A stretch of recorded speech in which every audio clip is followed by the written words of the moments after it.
Welcome back, everyone, to another episode of College Hockey Talk. On today's podcast, I'm joined by a very special guest. I'm joined by a member of the Northeastern women's hockey team and who just finished her fifth year with Northeastern, Lauren MacInnis. Lauren has helped her team win 5 Hockey East championships, and she also helped Northeastern to 2 Frozen Four appearances as well as a Bean Pot victory. So, Lauren, thank you so much for coming on the podcast today, and how's everything going? It's going great. Thank you for having me. No problem. Well, you just graduated college, so I want to congratulate you on that to start off the podcast. But how weird is it going to be this summer knowing that you won't be playing college hockey for next season? Oh, it's definitely weird. Not just not even going to Northeastern, but just not playing in that league is like crazy to me, or like not knowing where I'm gonna play next. So that's always different. Yeah, what are your summer plans and what are your plans, I guess, after graduation? Anything lined up, or is it just kind of still waiting on what could happen? Yeah, it's still up in the air. Right now, I can tell you that I will be playing hockey, probably overseas, but I can't say anything just because I'm still deciding and I haven't signed anything. So that is what I'll be doing. Awesome. Well, I'm glad you're continuing on your career, and obviously, I wish you nothing but the best with that. I know you're going to do great things. And yeah, hockey in Europe, I don't know too much about it, but hopefully you have a good time. I just know the ice is bigger. That's about it. Really, I didn't even know that. Yeah, Thank you. it's an Olympic size sheet for most of the rinks in Europe, at least from what I've seen. So that's like the biggest difference I've noticed. And there's a lot of advertisements on the jerseys. Yeah, there definitely is. Yeah. Well, I kind of want to start off this podcast talking about the beginning of your hockey career and kind of work all the way up to where you are today after graduation. So it says that you're from St. Louis, Missouri. So talk about growing up there and how did you start playing hockey? Yeah, of course. So I grew up in St. Louis my entire life. The hockey wasn't big there. It wasn't really necessarily a big thing, especially for girls. Like there was hardly any teams. So I played boys hockey growing up a lot. And then I had to eventually switch over to the St. Louis Lady Blues, which was probably the best thing I could have done for me. Playing girls hockey, it like led me to a lot of travel, made me have a lot of friends, and that's basically where I started. And then I wanted to play college hockey.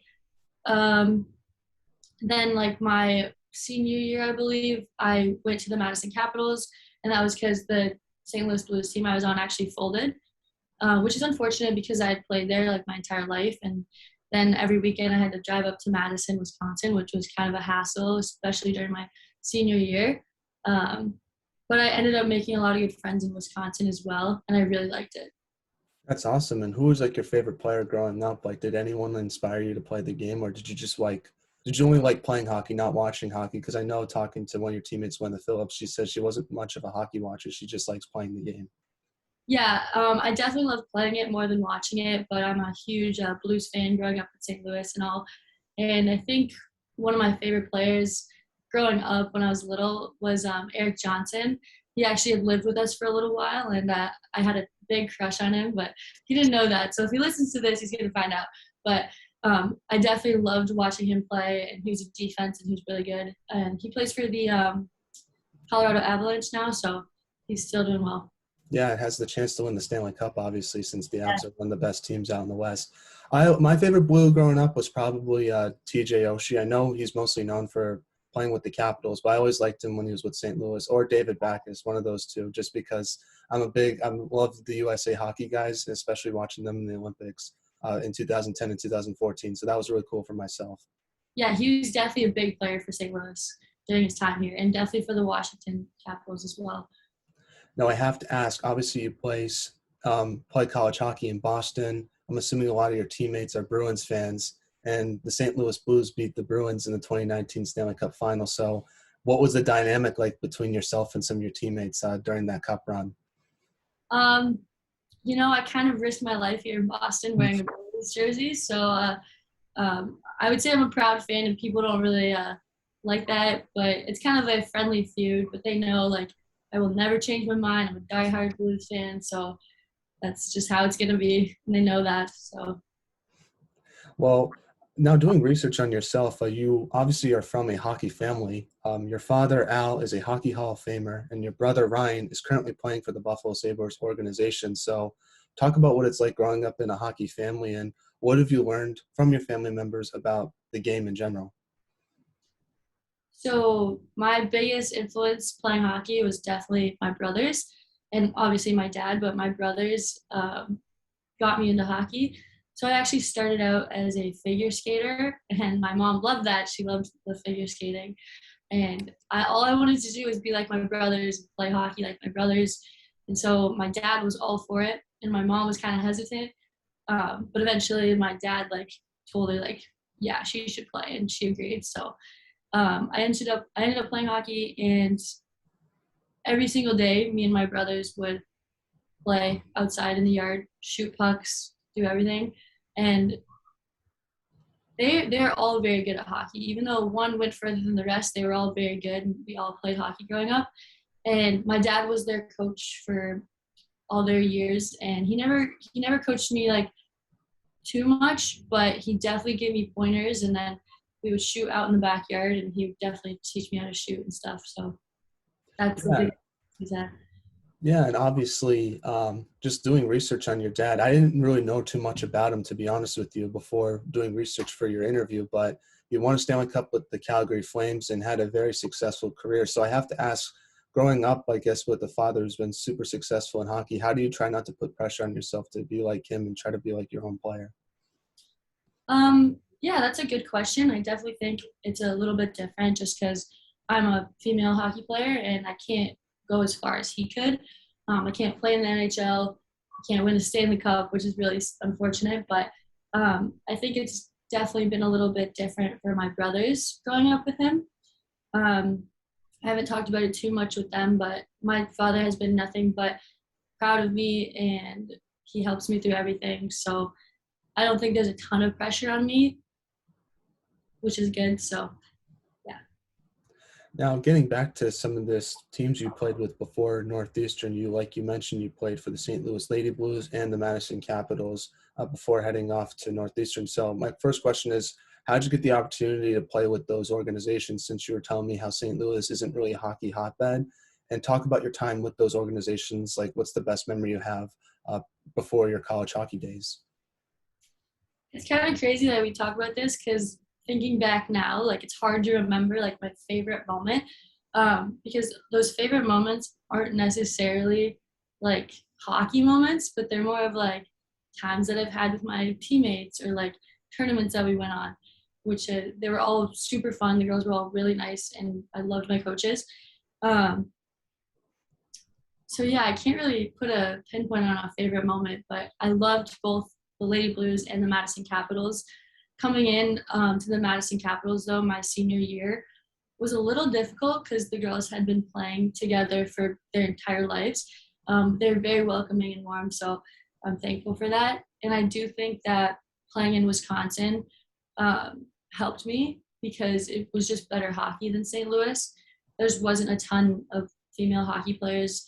There's a huge gap between St. Louis and Wisconsin, so I'm definitely thankful for the time that I had in Wisconsin. Do you think that the hockey scene in St. Louis is growing? Oh, absolutely. Um, Definitely. There's multiple teams there now, which I'm super happy to hear about.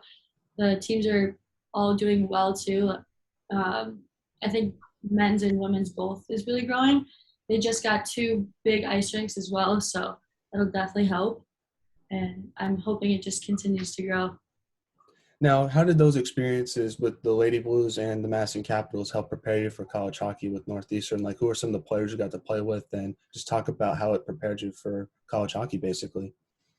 Yeah, of course. So I definitely played with a lot of really talented players during both the times there. Some went to Wisconsin, some went to Minnesota, like all those teams. It just it's a huge jump from like high school or club hockey to college hockey, and every single coach is going to tell you that. So it kind of was like a awakening when I got here in our first practice. It was just a lot faster, a lot more skilled players, and you don't quite realize, especially being in the Midwest, you don't quite realize how many good players are out there. But I think it was the best opportunity for me to play there. Now, what was your recruiting process like with Northeastern, and what made you want to go to that school versus other ones you might have looked at? Um, well, first off, I didn't even know Northeastern was a school. I don't know if I should say that, but I didn't know Northeastern was a school. I'd only heard of Northwestern. Uh, but there was a hockey camp in Toronto, which had a ton of coaches there, a ton of players, and this is my first time there, I believe. And I met our assistant coach now, Coach Carpenito, Nick Carpenito, and I just remember talking to him and like him talking to me and like just chit chatting back and forth about going and visiting. And so from there, I visited Boston, and I think I mainly fell in love with the city of Boston and like the school. So not only being in the city, but also playing D1 hockey and going to a great school with a great education really sold me on that. So Yeah, and obviously before like you went to Northeastern, it was not what it is today, I guess, with like how many like hockey's championships you guys won since you've been there and all that kind of stuff. So how cool did it feel, I guess, to know that you were joining a program that was going to be building something great for the next 4 or 5 years that you were going to be a part of it? yeah, so my grade, the fifth year especially, we went into the into school thinking like that we were not gonna, not that we weren't gonna win a championship, but that we weren't gonna win it 5 years in a row.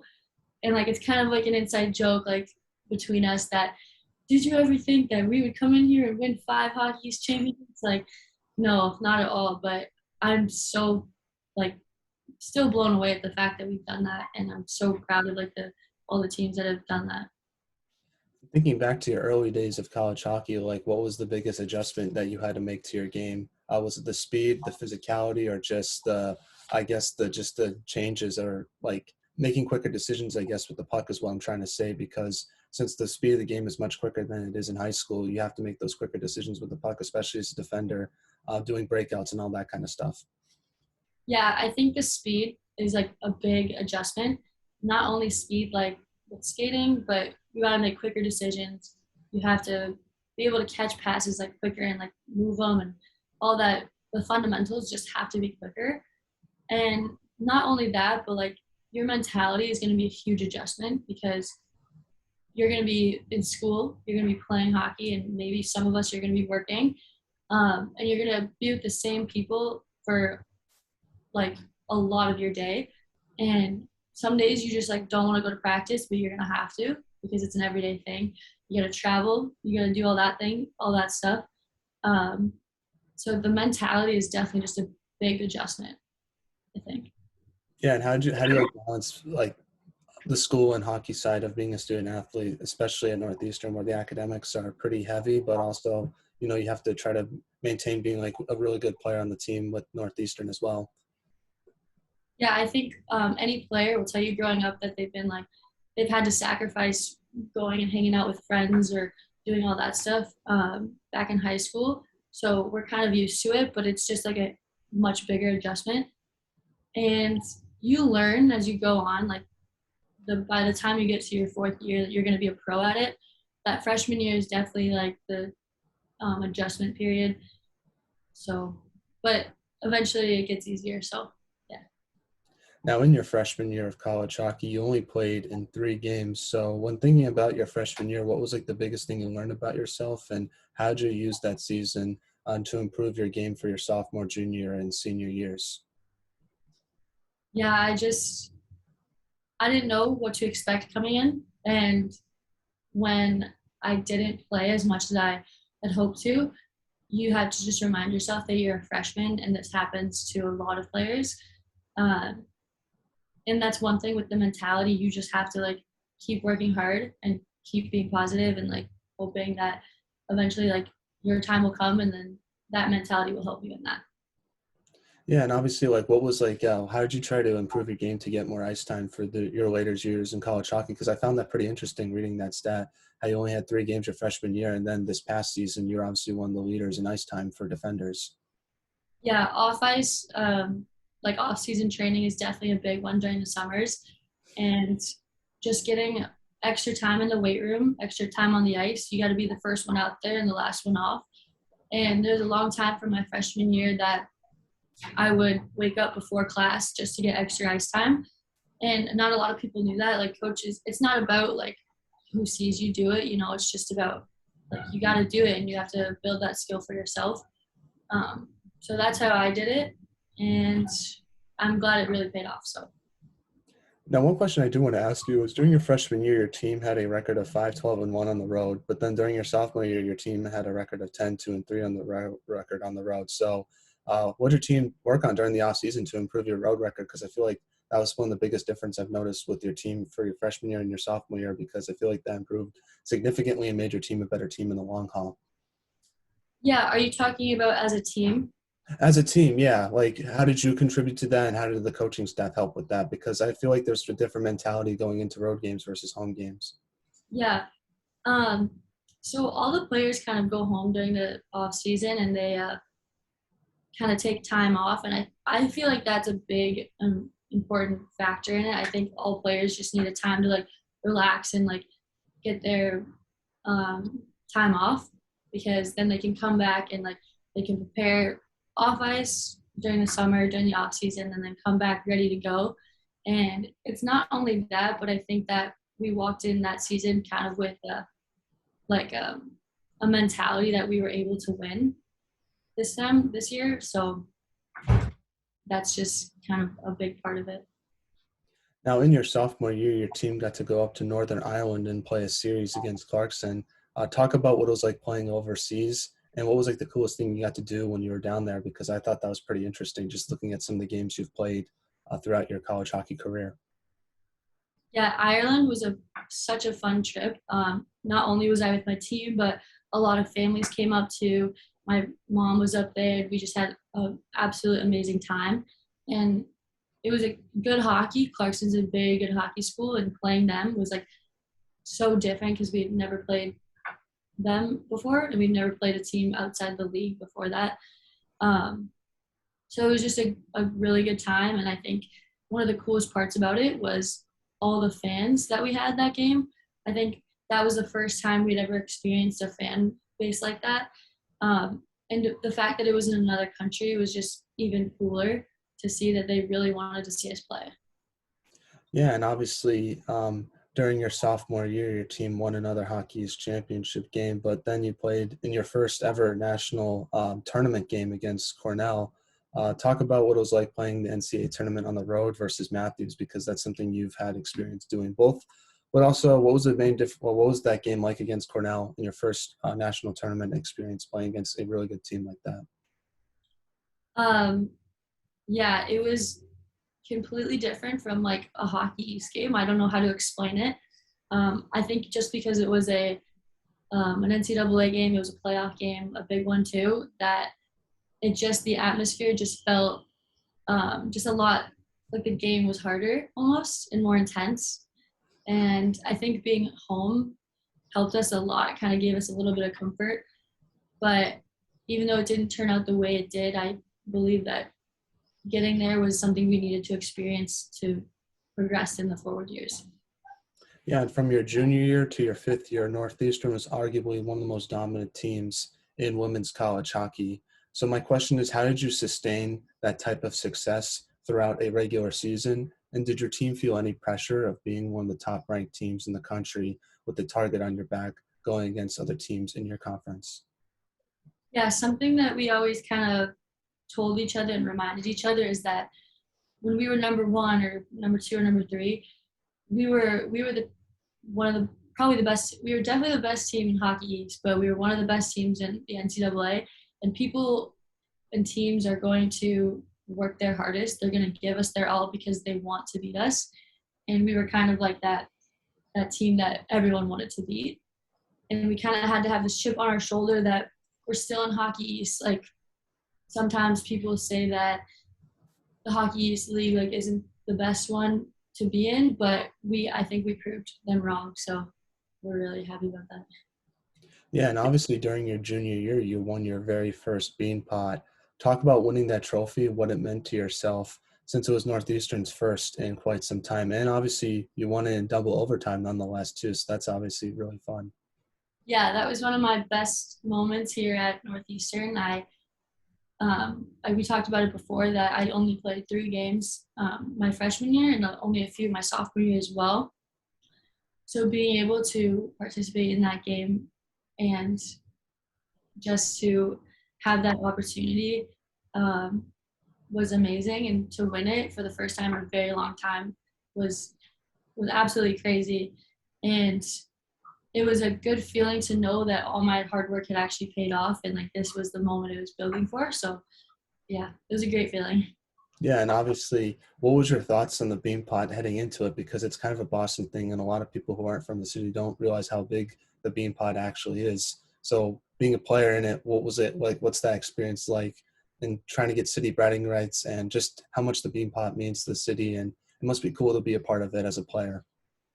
It is. It's a really cool experience, and all I can say is that the nerves were very high during that game. I think for all of us, I think the first period we went out there, we were all a little bit jumpy and a little bit anxious, and then as the game went on, we got more comfortable, and there was a ton of people there, so that definitely made it a lot more crazy. But yeah, the nerves were definitely high during these games.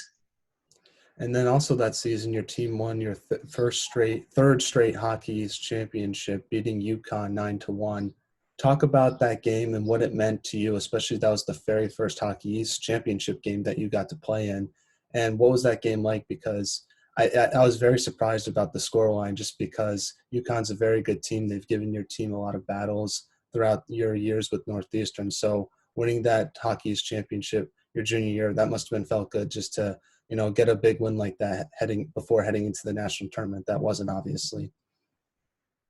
Yeah, being on the ice for my first hockey championship was such a great feeling. Like being able to be out there with my teammates in my Huskies jersey felt like no other.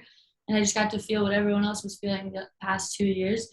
Um, and I think that the score didn't, we did play well, but UConn's a great team. And sometimes things like that just happen. Like hockey's an unpredictable game. And that's just something that happened. We were on top of our game. We were shooting well. We were hitting the net. And sometimes it just happened to go that way. But yeah, it was a great feeling being able to be in that Huskies jersey for the first time for Hockey's championship. And obviously to end off that season on the right note too, because you were supposed to play Princeton in the tournament before everything got shut down. My question is, like, thinking about that like moment now after 2 years, what's your like, kind of opinion on it? But also, what was your team's reaction, especially since that was some of your seniors' very final game in a Northeastern jersey? So that must have been very emotional for yourself to not, I guess, not have that experience in the national tournament with those girls. Yeah, it all happened really fast. I think it took about 1 week for it to be, we're playing, we're going to the NCAA, we're not leaving school, to everything's canceled, pack up your stuff and go home. And it was just, we only had so long to process this. And it was really emotional, and it was very sad to see. We had 3 seniors. Some of my They've been there the entire time that I've been there. They were a year older than me, so it was just hard to watch them and all their hard work not like make it to the NCAA. But I remember we were getting ready for practice, and we were all sitting in our like lounge area in the locker room, just waiting for the coaches, waiting for somebody, waiting for anything to happen. And we like were sitting on our phones, and all of a sudden the NCAA posted like all sports will be canceled, and it was just like in the blink of an eye, like all of our hard work that year was just like gone.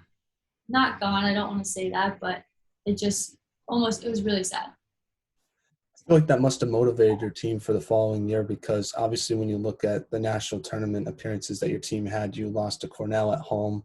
Then you did have the chance to play Princeton your junior year. So like how big of a motivation factor was not playing in the national tournament heading into your senior year, trying to get back to that moment and try to win it for the seniors that didn't get the chance to play there? It was unbelievable, that type of motivation.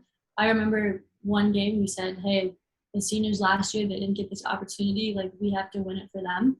And we always joke about like if if we were to win anything, like we're putting their names on the trophy too, like if we could, yeah. But they should be on. They should have been there, and um, it was a huge motivational factor for us.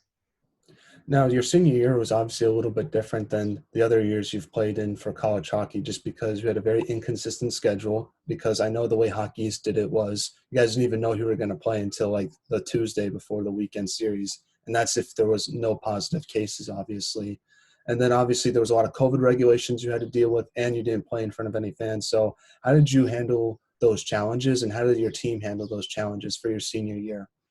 Yeah, it wasn't easy. It was definitely tough. Like there was an example where we were playing soccer before a game, and this was during our warm-ups, and all of a sudden the team just packed up and left. And we're like, okay, so we're not playing a game. It was hard, but at the same time, we had to continue to tell ourselves how grateful we were to be playing.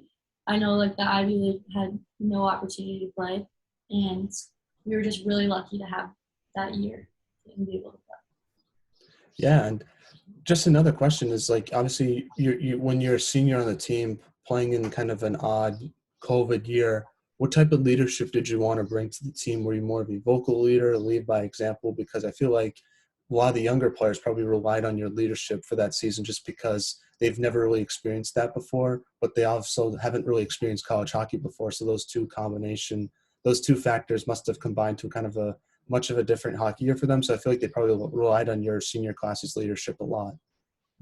Yeah, I honestly feel so bad for the freshmen. They had a really interesting freshman year, and I wouldn't say it was as fun. We didn't get to hang out as much. We had sign-in rules for our dorms, so we tried to do as best as we could to include everything outside or virtually. But our leadership that year was crucial, and it was so important. I think they did a great job. Like nobody had ever thought this would happen, and to be a leader in that position is just really difficult. So I think they all did a good job.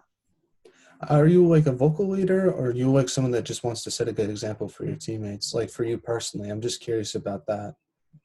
Yeah, I would say sometimes I speak up in the locker room for in between periods and stuff. But I would say that I would lead by example.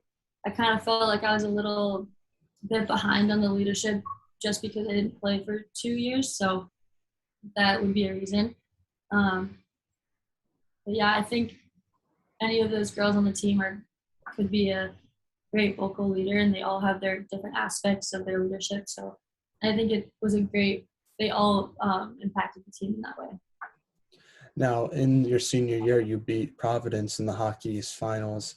Talk about winning your fourth straight Hockey East championship, and what did this one mean to you? Just because it was such a crazy year, and your team faced a lot of adversity, even though you're like one of the most dominant teams in the country that season, especially playing all those Hockey East teams. I still felt like there were some games that teams gave you kind of a run for your money, and you've ended up finding a way to win those close games. So, talk about that championship win against Providence and winning it at home and what it meant to yourself. Yeah, well, it never got old winning it, even though it was the fourth year.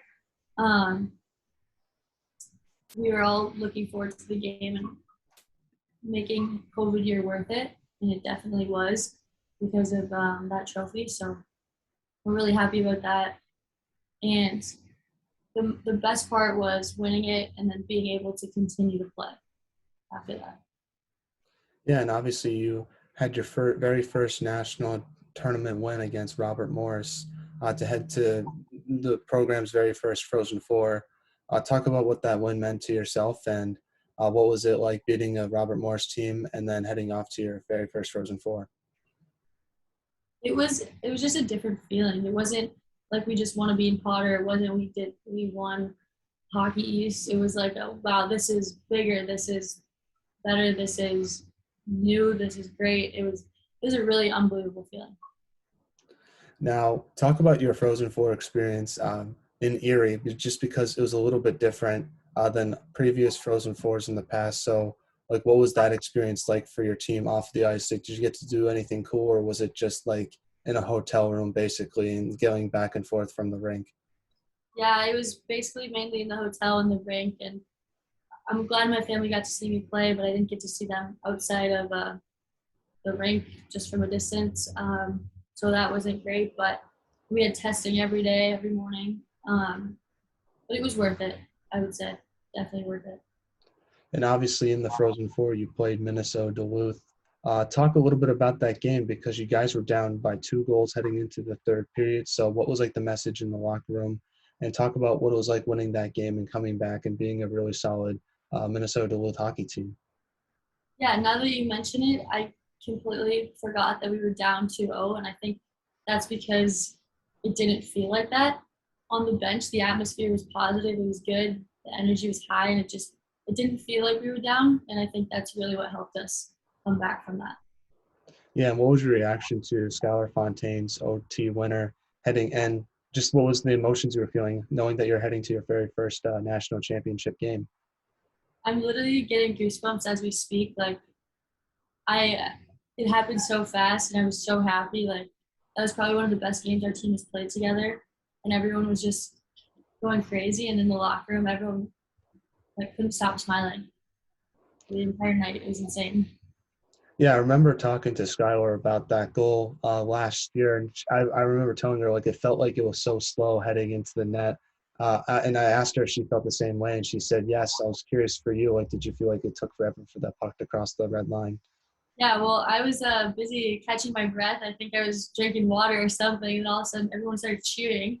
And I was like, oh, we must have just scored. So I was like pumped, and I had a mouthful of water. I was trying to get off the ice and go celebrate. But yeah, but I'm glad I got to see it on social media after, and I was like, this is amazing. So. Now, you in the national championship game, you played against Wisconsin and lost that game in overtime. So, my question is it difficult to think about that game today just because of how well your team played throughout the season and in that game? And just talk about that game from your perspective. Like, when you think about it now, like, what do you take away from it? I think that thinking about that game is definitely something to learn from. I think we came back the next year even more ready and prepared to go all the way to the championship. But being so close to winning and then just having it disappear in the blink of an eye was interesting. It was sad, it was tough, but and especially during COVID year, I think that making all those sacrifices that we had to make would have been worth it if we had won. Um, Even though I believe it was still worth it, it just would have made it like 10 times better. But uh, yeah, it's not easy to think about, but it's definitely a learning opportunity. Yeah, and how do you like when you think about that season? Obviously, it was a success of a year. How do you try not to think about that one? How do you try not to make that, I guess, that one game define the great senior year that your team had? Like I said kind of before, I think that things happen in hockey that you like it's just a game, like you can't tell what's gonna happen and the scores don't really determine anything. And I think we had a great year and I'm just happy we got to play that year. Now, obviously, you came back for your fifth year to play in this past season. So my question is, what led you to come back for your fifth year? Unfinished business, I assume, but was there any other reason that made you want to come back? Yeah, so definitely unfinished business. I was ready to go even more than I was before, but I think I really, in my head, in my heart, I had this image of us winning, and I thought we were going to win. So that's a big reason why I came back. But I was going to be there anyways because Northeastern is technically a 5-year program. So I was going to be there being a regular student. And I was like, why not just play hockey? Yeah, that makes sense. And how cool, I guess, like one thing I know about Northeastern is there's like a co-op thing that you guys do. Like, what was your co-op and like how did it work for your fifth year? Yeah, I had a co-op with a marketing company here in Boston. And even though I know that's not what I'm going to do, I learned that that's what I don't want to do in the future, which is still helpful. It was a great learning opportunity, and I highly recommend it for anyone that goes to Northeastern or has it at their school. Now, talk a little bit about this past season. Obviously, it was a little bit more normal than your senior year, but how good did it feel to play non-conference games, first of all, because you had some two very good series against Cornell and Princeton, but also how good did it feel to kind of have a more of a normal season than your senior year. Obviously, there's that little thing in the wintertime where guys didn't allow fans, but other than that, I felt like it was a pretty normal season for the most part. Yeah, it definitely was compared to the prior year, but I loved having the fans there. And at the beginning of the season, we had a little tiny group of fans, and then slowly it like grew and grew. And by the Beanpot game, by hockey, it's like we had that whole doghouse section full, and it was unbelievable to see like the support from Northeastern and the students. And there's literally nothing like the doghouse, and I'm just so happy. Like by my fifth year, we were able to have that. Yeah, I know they have a sign for each of your teammates. So what's your sign? Like, I'm curious about that. I think I've had a couple signs, but I think the last one was MacInnis, like with a win. That's So pretty good. yeah, I thought it was good. My Um, favorite one was when you guys played Cornell and they had like the naughty list and they listed like every single player on Cornell's roster. I thought that was pretty clever. that one's really funny. We ended up giving it to Cornell, so they kept it, and now they have it forever. So I thought that was pretty funny. I don't know how they could bring that on the bus. It seemed like a pretty long piece of paper, but kudos to them for figuring it Yeah, out. Yes. kudos to them. Now, obviously, you won your fifth straight Hockey East championship for your fifth year in a row, which is pretty crazy to think about. So, but talk about winning this championship because I felt like it meant more to your senior class just because it was Ed Matthews. There was fans in the building, and obviously, you played a really good UConn team again and beat them. So, talk about what that championship meant to your team, winning your final game at Matthews and holding up the Hockey East trophy because every time you play in that championship game, you've won. So that's something that not many people get to say. Yeah, it was an unreal feeling. It kind of felt like we just completed our time here at Northeastern, and it's a great way to leave. Um, but it's crazy to think about because what other players get to play for 5 years for a team that wins 5 years in a row. And I just think it's no matter what sport, no matter what team, like it's just a very impossible hard thing to accomplish. And I'm just proud of like every single team that I've been on.